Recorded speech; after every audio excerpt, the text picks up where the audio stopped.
The optimized charging route option automatically suggests charging stops for your trip, so the destination is reached as quickly and efficiently as possible.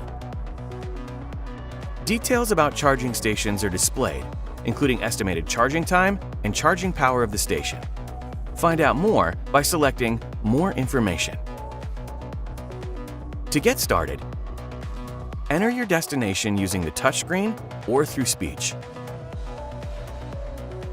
You receive an overview of different routes with ideal charging stops based on the current traffic, availability of charging stations, the charging power of the station, and the estimated charging time.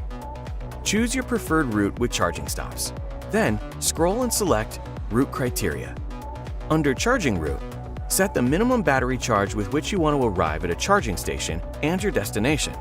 For example, set it to 20% if you need range while at your destination. Choose if you prefer stations supported by BMW Charging or your own preferences, managed in your My BMW app.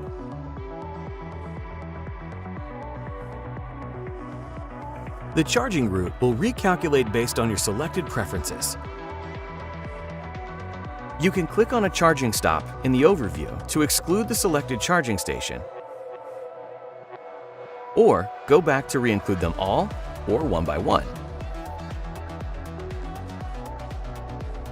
Enjoy easy charging while traveling and continue watching our how-to series to get the most out of your BMW.